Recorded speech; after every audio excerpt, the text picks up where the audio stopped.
ఇది colour shade అవ్వడానికి colour మనం ఏం కలపలేదు, ఓన్లీ న్యాచురల్ గా అలా వదిలేసాం అంటే కలర్ ఎందుకు మనకి అంత హాని, అలాంటి కలర్ అంటే యూజ్ చేయకుండా మనం తిందాం.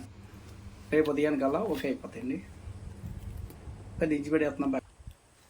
అది పళ్ళండి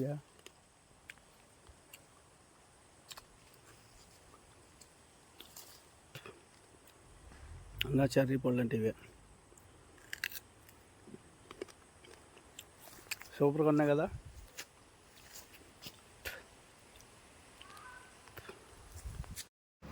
చెర్రీ అంటే ఇవే వాకపళ్ళతో చెర్రీ చేయడం ఎలాగన్నది నేను చేసి చూపిస్తాను.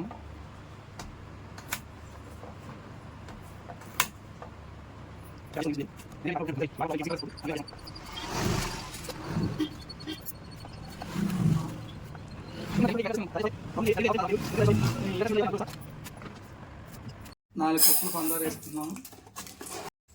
పనస్తార వేసుకుంటున్నాం. మరి ఇదండి పనస్తార, కావాల్సినంత పందారు వేసుకున్నాం.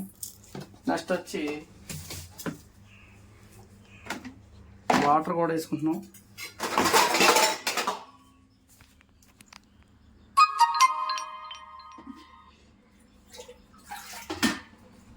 వాటర్ కూడా వేసుకుంటున్నాం. ఇదిగండి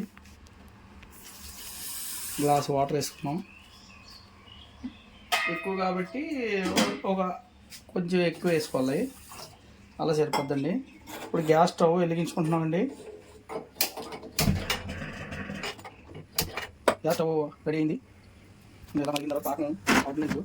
పాకం అయిన తర్వాత మనం కలబెట్టుకుంటుండాలి. మనం పాకం కలబెట్టుకుంటున్నాం. ఇది బాగా ఇంకొక కొంచెం వరకు ఉన్నది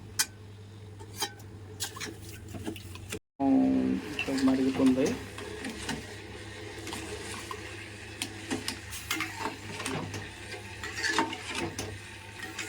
మరుగుతుందండి పాకం.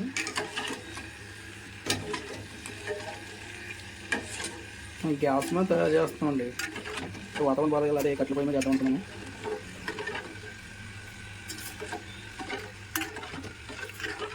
ఈ సమయంలో మరుగుతుందండి, పాకం మరుగుతుంది. మరిగింది వాటర్ కట్ చేస్తున్నాం. మరి ఇలా కట్ చేసుకోవాలి.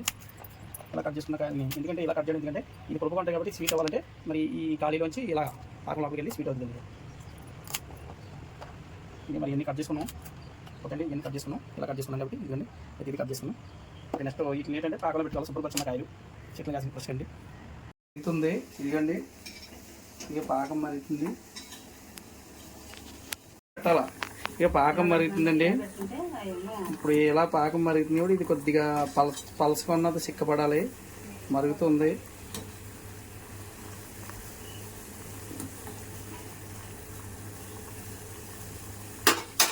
మనం ఇందులో వేయాలి. ఇందులో వేయాలి కదా. ఇంకండి ఇందులో వేస్తున్నాం. చూడండి ఇందులో వేస్తున్నాం. నాకు కాలింది అబ్బా. ఇక చరిపళ్ళు ఇందులో వేస్తే పాకంలో అలాగా మగ్గితే మాట.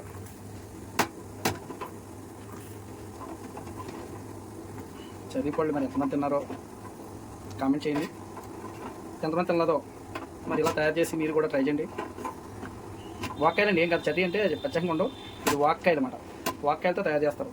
మీ దగ్గరలో మార్కెట్లో దొరుకుతాయి, లేదంటే మనం ఈ కాలంలో ఎక్కువ దొరుకుతాయండి. ఎక్కువ ఇవి ఈ కాలం నుంచి ఇంకో 2 months వరకు ఇక్కడ రెడ్ కలర్ వస్తాయి. Full red. అది ఇలాగా మనం చూడండి ఈ మగ్గితాయి. అలా మగ్గిన వరకు కొద్దిసేపు ఇందులో ఉంచుకోవాలి. ఎందుకంటే ఈ పాకం అంతా ఫుల్గా వీటికి స్టీమ్ అవ్వాలి. బ్రౌన్ కలర్ వచ్చిన దాకా ఇందులో ఉడకబెట్టుకోవాలి. ఇందులో కలర్ యాడ్ చేస్తారు, మనం కలర్ యాడ్ చేయలేదు. కలర్ యాడ్ చేస్తే ఇది రెడ్ కలర్ వస్తాయి. కానీ మనది న్యాచురల్గా చేస్తున్నాం కాబట్టి మనం ఎటువంటి కెమికల్లు మనం యూజ్ చేయలేదు. న్యాచురల్ ఫుడ్ అన్నమాట. ఓన్లీ పంచదార పాకం, ఈ చర్రీ అంటే వాక్కాయలు. ఈ వాక్కాయలు ఇందులో పాకం ఎత్తే ఏంటంటే ఈ పాకం అంతా ఇందులోకి తయారైపోతాయండి. మరి ఇలా కొద్దిసేపు మనం దీని మీద మూత పెట్టుకుందాం. మూత పెట్టుకున్న తర్వాత వచ్చి ఓ పావు గంట వచ్చి ఉండాలి. పావు గంట సేపు ఇలా మరి ఇది చూడండి చిన్నగా పెట్టాం. నేను ఎక్కువ పెడితే మళ్ళీ ఎటువంటి పొంగు రాకుండా ఉంటుంది. తయారైపోయి మరి దించి పెట్టుకుని ఒక కాడ పెట్టుకోవాలి కదా. ఇంకా ఉడికిపోయిందండి. పాకంలో 1 day ఇలా మనం మూత పెట్టుకుని ఒక దగ్గర ఉంచుకోవాలి. రేపు ఈరోజు తయారైంది కాబట్టి రేపు ఉదయం కల్లా మన చరీ స్వీట్ వచ్చేస్తుంది అన్నమాట. ఇది కలర్ షేడ్ అవ్వడానికి కలర్ మనం ఏం కలపలేదు, ఓన్లీ న్యాచురల్గా అలా వదిలేసాం అంతే. కలర్ ఎందుకు మనకి అంత హాని, అలాంటి కలర్ అంటే యూజ్ చేయకుండా మనం తిందాం. రేపు ఉదయానికల్లా ఓకే అయిపోతాయండి. పెద్ద ఇంచి పెడేస్తున్నాం.